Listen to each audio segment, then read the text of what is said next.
زینا یعنی شادی در ناموس تو دست درازی میکنه. دوستی شوهر جانی تو. سه سوال اوید یکم برای خیب در زندگی که شما شوهر کنی شما خیبای. دیم اوید زن مهاجر. سیم رفتن شما به شریلانکا سببش در چی بود؟ آیا یگان معشوقه داشتن یگان نفر شما را تکلیف کرد که با اونجا رفتن؟ بس سوال میخوام همراه شما گپ زنم. بسیاری زنها وقتی ایالتان بیرون میبرویند و کارهای بعد مشغول میشن یا دیگر مقصد اون طرف و مردم دیگر چیز میروند کار شما بیزنس دیگر هر یک کس خیلی سامانه اجتماعی هم جای هست. او ایالتان بیرون برآمده هیچ کار نمیفروش که ایالتان بیرون ببروید دور ای پدر مادر دور ایالتان الانی که من از شوهرم جدا میشم او از شوهر جدا شدی هزار یک گپ چپ دیگر ما خواستیم همه اینا را در سر تو بار کنیم نبرآمدن قسمی سه زن مهاجر. رحیم پروداکشن. با توجه شما رسانیده می شود که برای پدر و مادران تحفه های نازنین، جای نمازهای نرم و رنگین و کعبت الله مبارک با 10 نمود تحفه های ارزنده. امگا 3 روغن ماهی برای خوب کردن روشنایی چشم، برای استخوان درد و پادرد داروها در شکل مز، کپسوله و ملحم، کرول کاژا و ایموبسار برای سفید شوی پوست بدن، برای پرستات مردانه و زنانه محصولات های ترکی و اینچنین مرکز حجامه زیارتشاب در شهر مسکو و پیتر در خدمت شماست. برای معلومات بیشتر گرفتن به رقم‌های چشمرس مراجعت کنید. خدا یار و مددگار. سلام و درود بر کل تماشاگران دائمی سامانه رحیم پروداکشن. دوستان عزیز امیدوار هستم تنصیحات خانواده هستین. خداوند نگهبان هر یک ما و شما باشد. امروز برنامه سیرهای نوفته را همراه اپای فاطمه بانو منظور شما میگردونیم. آید فیلم زن مهاجر برای چی نبرآمد، برای چی دیر شد، همه شب امروز در برنامه انشاءالله میفهمیم. با صبر تا آخر برنامه تماشا کنید. یا لایک یا کامنتر دریغ ندارین. آید فاطمه رفتنش از تاجیکستان به شریلانکا سببش چی بود؟ همه شب میفهمیم در این برنامه. حاضر زنگ میزنیم اپای فاطمه بانو را پر معلومات انشاءالله پیشنهادی هر یک شما میکنیم. حاضر ما زنگ زنیم اپای فاطمه بانو دا که برنامه باید جالب گذره. همراه فاطمه بانو یک برنامه که بسیاریات نویسین گپ زدین. حاضرینا میبینیم که اپای فاطمه بانو برای چی تلفن ما را کشت. متاسفانه دیمورا تلفن ما را اپای فاطمه بانو برداشت. سلام علیکم. علیکم سلام. خوش آمدید اپای فاطمه بانو با برنامه سیرهای ناگفته در کانال رحیم پروداکشن. سلامت باشین. خستین خوبه؟ هزار رحمت کلان برای وقت جدا کردن در برنامه ما. آید فیلم زن مهاجر رفتن شما از تاجیکستان به شریلانکا. اجازه باشه سوال جواب سر کنیم. سه سوال آید یکم برای خیب در زندگی که شما شوهر کنی شما خیبای. دیم آید زن مهاجر. سیم رفتن شما به شریلانکا سببش در چی بود؟ آیا یگان معشوقه داشتن یگان نفر شما را تکلیف کرد که با اونجا رفتن؟ بس سوال میخوام همراه شما گپ زنم. خب کدام سر کنیم؟ یکم سوال ما برای شما پیشنهاد میکنم. آید فیلم زن مهاجر که بسیار نفرها پرسیده سن، شما دام مینویسن، ما دام مینویسن، هر اون نفری که در فیلم یک نقش بازی کردگی مینویسن که اپای فاطمه اکای رحیم اکای عبدالله همین فیلم کی میبروه، هر یک نوار میبروین در زیر کامنتاریا مینویسن که فیلم. آیا دیروز ما یک رولی که در سامانه اینستاگرام گذاشتیم زیاده از 230 هزار پرسمات گرفت. یک حالتی بود که زینا یعنی شادی در ناموس تو دست درازی میکنه. دوستی شوهر جانی تو. همین حالتی بود که بسیار نفرها فیلم نادیده هر خیلی گپا نویسن که انا ای بناموس، انا ای فلان، انا ای رقیدن ای خیر کردن. آید فیلم حیاتی که ما زندگی انمو خواهر مهاجر زن مهاجر برای برادرها پیشنهاد کردگی بودیم. شما در انمو همچون مادر نقش آفریدگی بودین، همچون زن تاجیک نقش آفریدگی بودین که چه خیلی عذابات دارید، چه خیلی دردها دارید. یگان بار یگان زن مهاجر همراه شما تماس برآمد که همین کاری کردگی ما، همین فیلم کردگی ما تا چند فایز انیق دقیق انم خیلی حالات ها هستند.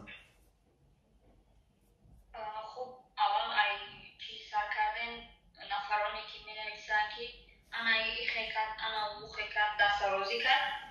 یک چیز میگم راهیم که در زندگی یک فکر دارم هر انسان با منزله عقل فهمش سواد خودش کار میزنه. ما یگان کسا نمیتونیم زستوی کده که این ای خوبه در این گنده و خاطری که او اولش در همون تربیه همون فهمش هم سواد بیرسید. ما آیدی خیطرا هیچی گفتنی نیستم سلامت باشن. آیدی این فیلم گفتن همه بسیاری زن ها دست کمپیرک ها ما را میبینن فقط میگن فیلم در گیریه کدگی از زن هایی که در مهاجرت بودن او تماس پر اومدن یا ما مسئله دیدم فقط رحمت گفتگیان که یک کمی هم باشد عذاب مورا در مردم نشان داده که بسیاری نفرها باید گمونن همه را یک برابر میکنن همه را یک فکر میکنن که بسیاری زنها وقتی ایواتن بیرون میبروین و کارهای باید مشغول میشن یا دیگر نه اینکه با خاطر یک لقمه نان حلال یا برای فرزندش یا زندگی زورش آمده که او ایواتن بیرون برآمده هیچ کار نمیفروش که ایواتن بیرون ببروید دور ای پدر و مادر دور ایواتن ما همین خیلی نشان دادیم که مقصد زنها این خیلی عذاب دارن باز آیدی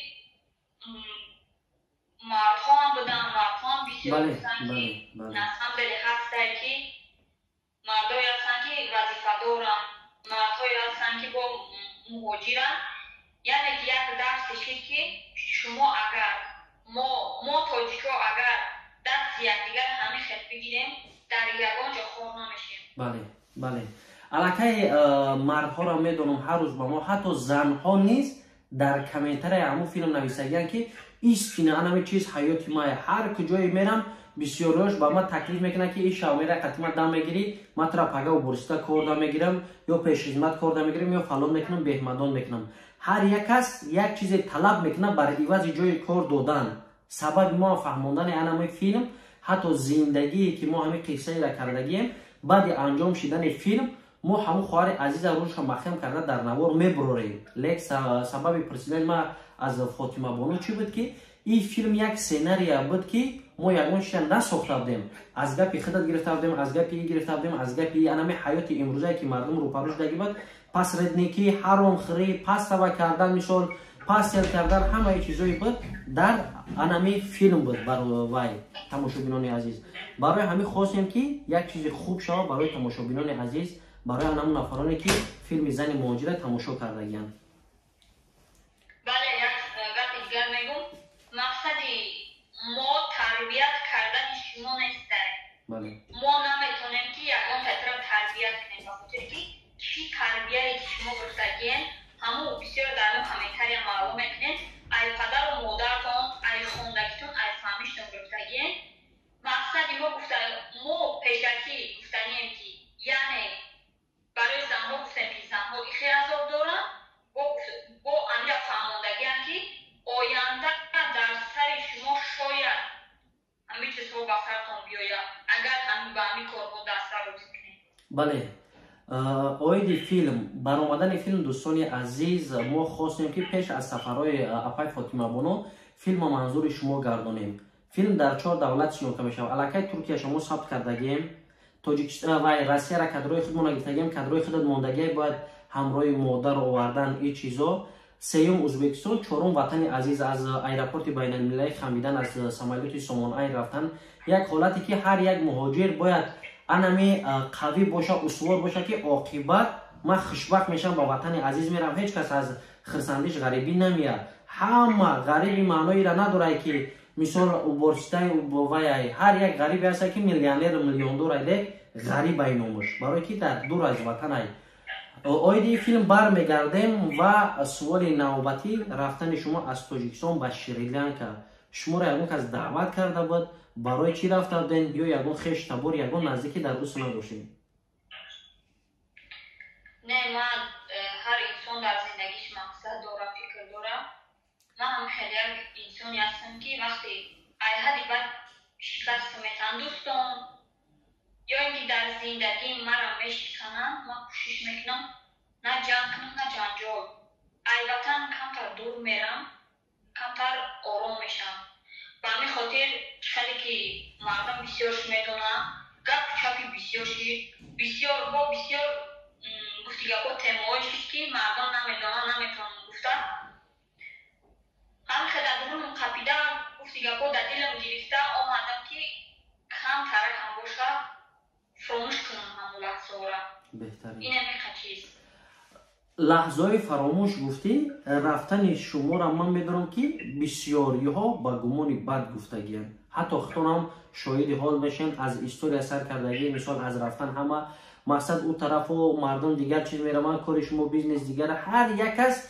خیلی سامانه اجتماعی یک جای هست که هر کس فکر عقیده‌اش بیان میکنه یک کس گفتن نمیتونه که تو وای کنی هر کس بد کرده ها بدگمانن گفتی گپا هر کس به منزله عقلش رو گم بزنه او چطوری کرده در زندگی چی تربیه یافته یا چطوری هسته به همون منزله خودش رو بزنه او نمیتونه عاید از زیاد فکر عقیده داشته باشه بله راست برای همین آیدی رفتن شما علاقه که مردم پر معلومات گرفتگی میدونه که چی گپای چی کارای این تما هم برای برادرها فهموشدن آیدی تمایی که بسیار دقت مردم جلب کرد شما در زندگی چند بار شوهر کردگی؟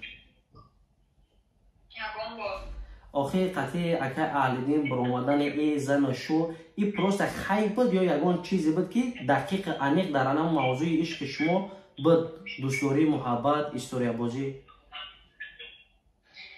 از مامی پیشکی یک چیز خواهش کنم که التماس همه دیگر در زندگی شخصی من دخوبت نکنم عموما من کجا میرم پیرم میگیرم چیکار میکنم این من دخوبت میکنم این یگان کس هم حق نداره در زندگی کس دخوبت کنم همه چیزها سبب شد که من بعد خوشبختی گذشتگیم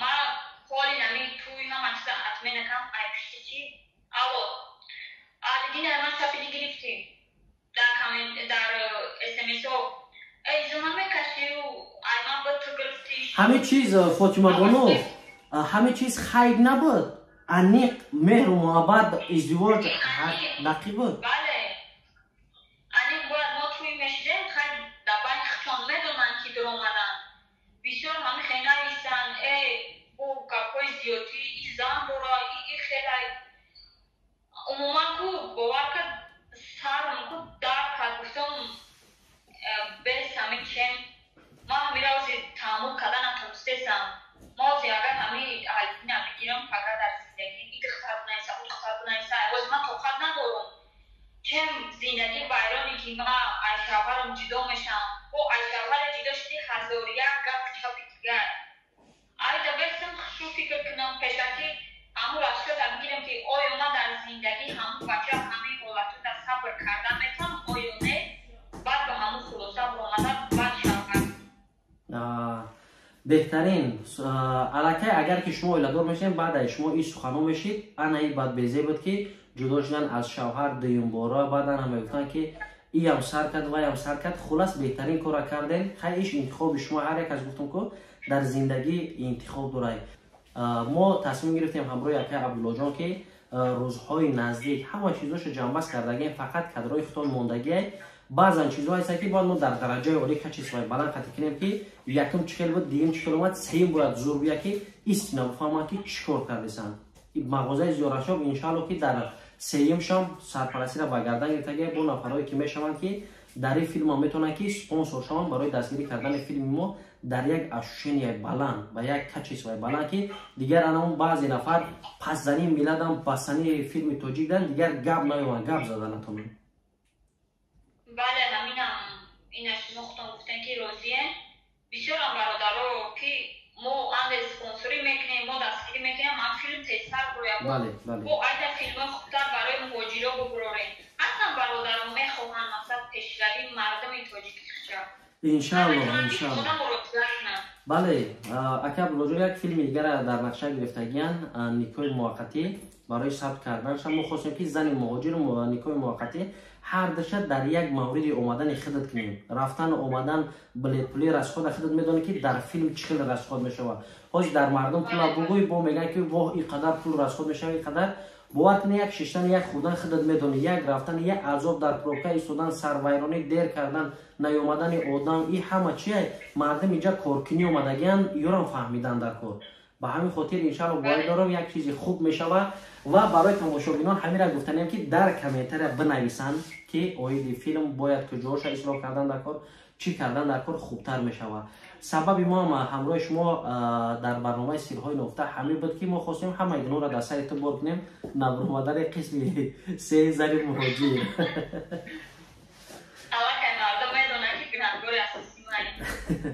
برای همین انشاءالله که سفرها با عبرت نگشته بر روزهای نزدیک هست اومدن که برای ثبت کردن فیلم ها قضیه ای با موهای نزدیک رفتن نیستم. خیلی باشن اگر سپانسرهایی که باشن مثلا دستگیری ها زیاد باشن، اگر بلیتی تو عبرت هم بگیرن فرمان دارم ما قضیه میخواستم میرم. انشاءالله باوری دارم که ایران برادرها به نوبت میگیرن، نفرهای باشد دستگیری میکنن.